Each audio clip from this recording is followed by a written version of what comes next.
Innalillahi wa inna ilaihi rajiun. Ulama besar Ustadz Der Kiai Haji Solihin Hasibuan berpulang.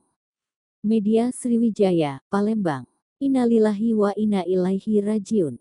Kabar duka menyelimuti umat muslim di kota Palembang terutama di Provinsi Sumsel.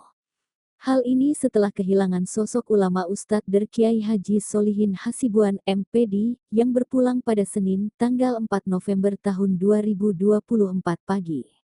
Sebelumnya Ustadz Solihin sempat mendapatkan perawatan medis di RSUD Siti Fatimah. Kabar duka ini disampaikan sahabatnya almarhum sesama ulama Maspuroh, Ustadz Hakemas Muhammad Ali melalui pesan voice note yang disebar ke sejumlah WhatsApp grup WAG. Bismillahirrohmanirrohim. Assalamualaikum warahmatullahi wabarakatuh. Kaum muslimin muslimat khususnya warga kota Palembang, kita menerima berita duka. Guru kita, Ustadz Kiai Haji Solihin Hasibuan meninggal dunia pagi ini.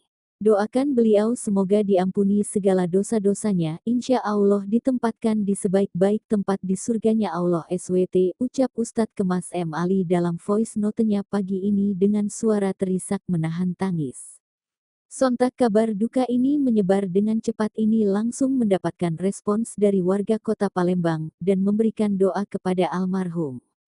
Untuk diketahui, almarhum Ustadz Solihin Hasibuan akrab disapa Ustadz Solhas ini, sejak beberapa waktu terakhir harus keluar masuk rumah sakit akibat penyakit yang dideritanya.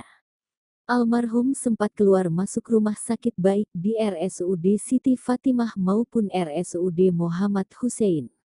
Dari informasi kerabatnya, salat jenazah di Masjid Agung Bagda salat Zuhur. Sedangkan jenazah almarhum dimakamkan di TPU Sungai 2, Rambutan Desa Gelebak Dalam. Sebelahan makam Ustadz Taufik Hasnuri.